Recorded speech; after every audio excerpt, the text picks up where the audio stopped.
you're not in this flexible lease end of it, really, that business is going to somebody else, right? It would naturally go to you. And I got to tell a story about Solomon. I mean, the knowledge that you get out of the car rental show is pretty phenomenal. I've been coming for decades, since Chris and I were young, a long time ago, right? But it was actually Solomon panel, I think, in 2018, in the first, subscription 1.0, when the manufacturers thought they had nailed that, and he was up there with a couple of organizations that aren't in business anymore, and they were pontificating and saying. It turned out Solomon had more subscriptions than any one of them on there, and they were outlining. They were all VC backed, saying how much they had to pay in marketing and push out. And I remember Solomon saying, "My marketing is simple. I don't spend a dime. It's word of mouth."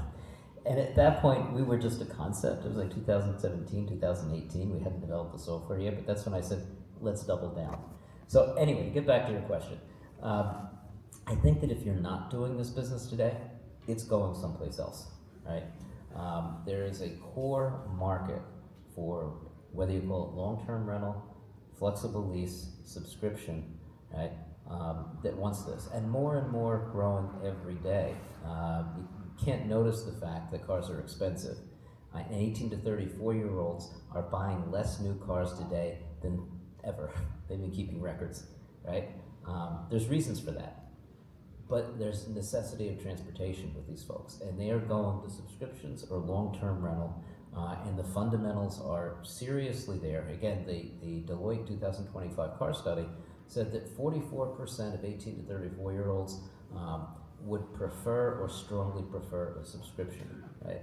So there's very few areas, I think, in our business where there's potential for tremendous growth.